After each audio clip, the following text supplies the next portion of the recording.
Magandang oras po sa lahat ng ating mga kababayan. May latest weather update po tayo sa magiging lagay ng ating panahon ngayong araw at sa susunod na 24 oras.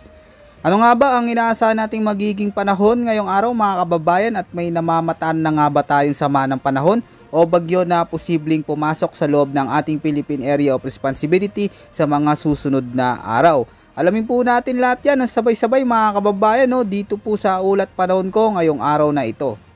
Sa kasalukuyan mga kababayan ay patuloy pa rin nakakaranas ng maulang panahon ngayon sa malaking bahagi ng ating bansa. Dulot pa rin ng patuloy na umiiral na shear line.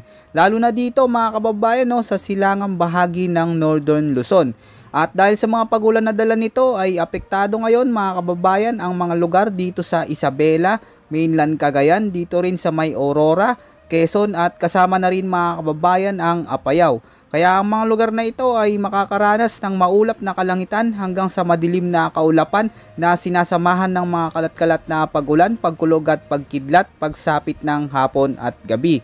Hindi naman inaalis ang posibilidad ng mga biglaang pagbaha at pagguhunan lupa, lalo na kung magdudulot ito ng mga matitinding pag-ulan. Kaya patuloy po tayong mag-ingat lalo na sa mga kababayan natin na nakatira dyan sa mga nabanggit nating mga lugar. Samantala, Intertropical Convergence Zone naman mga kababayan ang malaking nakakaapekto. Dito po yan sa malaking bahagi ng Visayas at Mindanao, kasama na rin ang Palawan. Zamboanga Peninsula, dito rin mga kababayan sa Bicol Region, may Maropa at dito din sa Caraga. Kaya ang mga lugar na ito ay magiging maulap ang kalangitan na may mga pag-ulan, pagkulog at pagkidlat. Posible rin ang mga biglaang flash flood at landslides lalo na kung magiging malalakas ang mga pag-ulan na dala nito. Kaya pinag-iingat po natin yung mga kababayan natin dyan. Dito naman sa Ilocos Region, kasama rin ang Cordillera Administrative Region, Cagayan Valley at dito din mga kababayan sa Batanes at Babuyan Islands ay asahan po na makakaranas sa mga kumpul-kumpul na kaulapan na may isolated rain showers at thunderstorms pagsapit ng hapon o gabi. Ang mga pagulan naman na ito mga kababayan ay dulot naman ng umiiral na northeast monsoon, kaya asahan din po natin yung paminsan-minsang malamig na ihip ng hangin.